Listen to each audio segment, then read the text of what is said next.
কি হলো, কি সমস্যা তোমার? আমাকে একটু শান্তি মতো আদর খেতেও দিচ্ছ না কেন? তুমি তুমি এরকম কেন করছো? প্লিজ ম্যাম, আপনি আমাকে ছেড়ে দিন। দয়া করে আপনি আমার সাথে এরকম করবেন না। অফিসের যে কেউ চলে আসবে আর দেখলে খুব সমস্যা হবে আপনার। তো কিছু হবে না, আমার মান ইজ্জত যাবে। একদম কোনো কথা বলবে না। আমি যেটা করতে চাইছি আমাকে সেটা করতে দাও। তা না হলে কিন্তু তোমার সঙ্গে এমন কিছু হবে যেটা তুমি কল্পনাও করতে পারবে না। ম্যাডাম দেখুন, আপনারা অনেক বড় লোক আর আমি খুবই সাধারণ একজন মানুষ। আমার খুব ভয় করছে। প্লিজ ম্যাডাম, আপনি আমার সঙ্গে এরকমটা করবেন না। ছেড়ে দিন আমাকে। তাছাড়া অফিসের কেউ যদি এই ব্যাপারে জানতে পারে তাহলে আমার চাকরিটা চলে যাবে, আর চাকরিটা চলে গেলে আমাকে খুব সমস্যায় পড়তে হবে। আমার বাবা এই অফিসের এমডি। অফিসে কি হবে না হবে সেটা আমি বুঝে নেব। তোমাকে চিন্তা করার কথা বলিনি। তুমি শুধু আমাকে কথা দাও, একটা রাত তুমি আমাকে সময় দেবে। তোমাকে সারা জীবনের জন্য না পেলেও কিছুটা সময়ের জন্য হলেও আমি কাছে পেতে চাই। ম্যাডাম, আমি বুঝতে পারছি না আপনার মাথায় সমস্যা আছে নাকি অন্য কিছু। আপনি এই অফিসের এমডি সাহেবের একমাত্র আদরের রাজকন্যা, আর কোথায় আমি ওনার অফিসে চাকরি করা সামান্য একজন এমপ্লয়ি। আপনি প্লিজ আমাকে ছেড়ে দিন। আমি জানি কোথায় তুমি আর কোথায় আমি, তাই তো তোমাকে ভালোবাসি। বড় লোকের বিগড়ে যাওয়া ছেলে আমার পছন্দ নয়। আমি তোমার মতো গরিব সাধারণ একটা ছেলেকে নিজের লাইফে জড়াতে চাই, যে আমাকে অসম্ভব রকম ভালোবাসবে আর আমাকে খুব কেয়ার করবে।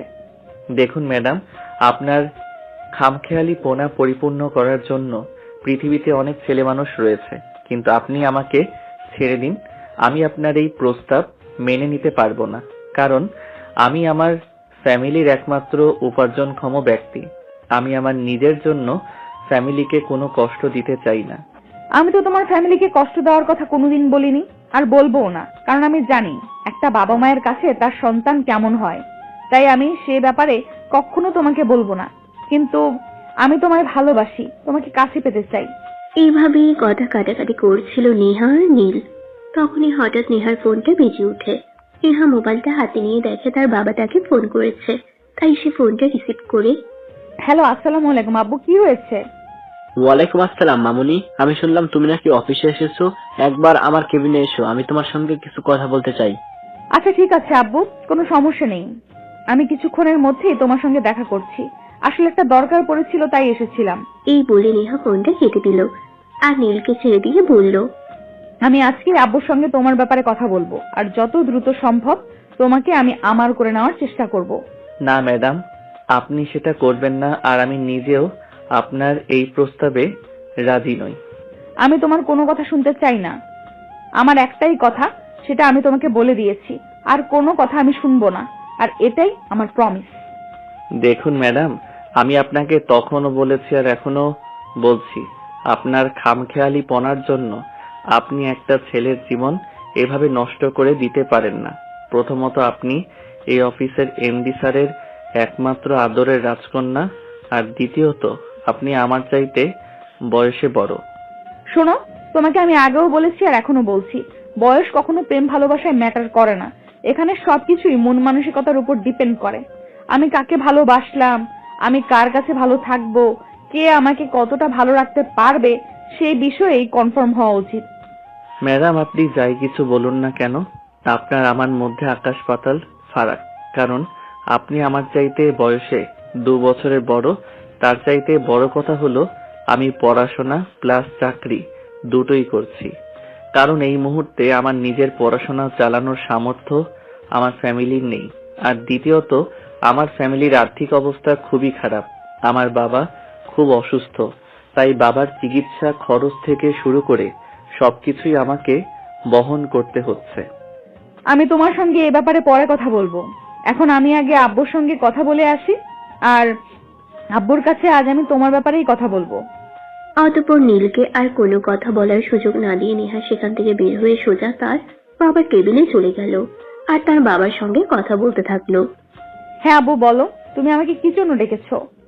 আমি তোমাকে অফিসে জয়েন করতে বললাম, কিন্তু তুমি সেটা করলে না। কিন্তু ইদানিং আমি খবর পাচ্ছি তুমি নাকি প্রায় দিনই অফিসে আসছো, কিন্তু আমার সঙ্গে দেখাও করছো না। তাহলে কেন অফিসে আসছো জানতে পারি? হ্যাঁ, তুমি আমার বাবা, তাই অবশ্যই জানতে পারো। দেখো, আমি আসলে একজনকে ভালোবাসি, আর তার সঙ্গে দেখা করতে আমি প্রতিদিন তোমার অফিসে আসি, নয়তো অফিসে আসার কোনো প্রয়োজন আমার ছিল না। এসব তুমি কি বলছো? আমি তো কিছুই বুঝতে পারছি না। তুমি একজনকে ভালোবাসো, সেটাও আবার আমার অফিসের। তাহলে এতদিন তুমি আমাকে এ ব্যাপারে কিছু বলনি কেন? বলার প্রয়োজনটা সময় কোনোটাই হয়ে ওঠেনি, তাই তোমাকে বলা হয়নি। যাই হোক, আমি তোমার অফিসের একজন এমপ্লয়িকে ভালোবাসি, যাকে তুমি ফ্যাশন ডিজাইনার হিসেবে রেখেছো। মানে তুমি কি আমাদের নতুন ফ্যাশন ডিজাইনার নীল এর কথা বলছো নাকি, যে স্টুডেন্ট অবস্থায় আমাদের এখানে জব করছে? হ্যাঁ, তুমি একদম ঠিক কথাই বলেছো, আমি তার কথাই বলছি। তাকে আমার ভার্সিটি লাইফ থেকেই পছন্দ, কিন্তু ভার্সিটি পড়াশোনা শেষ হওয়া আর চলে আসার পর তার সঙ্গে আমার তেমন দেখা সাক্ষাৎ হতো না। কিন্তু আমি কিছুদিন আগে খবর পেলাম সে আমাদের অফিসে চাকরি নিয়েছে, তাই আমি এখানে তার সঙ্গে দেখা করতে আসি আর তাকে ইমপ্রেস করার চেষ্টা করি। দেখো মামুনি, তোমাকে আমি বেশি কিছু বলবো না, কারণ তুমি প্রাপ্তবয়স্ক। তাই ছোট্ট করে বলি, শোনো, আবেগ দিয়ে জীবন চলে না। জীবন চালাতে হলে আবেগের সঙ্গে সঙ্গে বিবেকেরও প্রয়োজন হয়। হ্যাঁ, সেই সবকিছু আমি খুব ভালো করেই জানি, আর সেই সবকিছু জানি বলে আমি আমার লাইফের সিদ্ধান্তটা নেওয়ার চেষ্টা করছি। প্লিজ তোমরা এই ব্যাপারে আমাকে বাধা দিও না। তবে আব্বু, একটা কথা বলে দেই, ভালো থাকার চাইতে ভালোবাসার মানুষটার কাছে থাকা অনেক ভালো। আমি জানি না তোমার মাথায় কি চলছে, কিন্তু আমি তোমার এই সম্পর্ক মেনে নিতে পারলাম না। তুমি প্লিজ এই সম্পর্ক থেকে নিজেকে মুক্ত করে নাও, এটাই তোমার জন্য ভালো হবে। দেখো, জীবনটা আমার, তাই সিদ্ধান্তটা আমি নিজেই নিয়েছি। কারণ জীবনের প্রতি চলতে গেলে অনেকেই উপদেশ দিবে, কিন্তু সঠিক উপদেশ কোনটা সেটা আমাকেই বেছে নিতে হবে। আর আমার কোনটা ভালো হবে সেটা তো আমি খুব ভালোভাবেই বুঝবো, তাই না? হ্যাঁ, সেটা আমি মানছি, কিন্তু দেখো নীল, একটা নিম্নমধ্য ফ্যামিলি ছেলে তুমি, প্রতি সপ্তাহে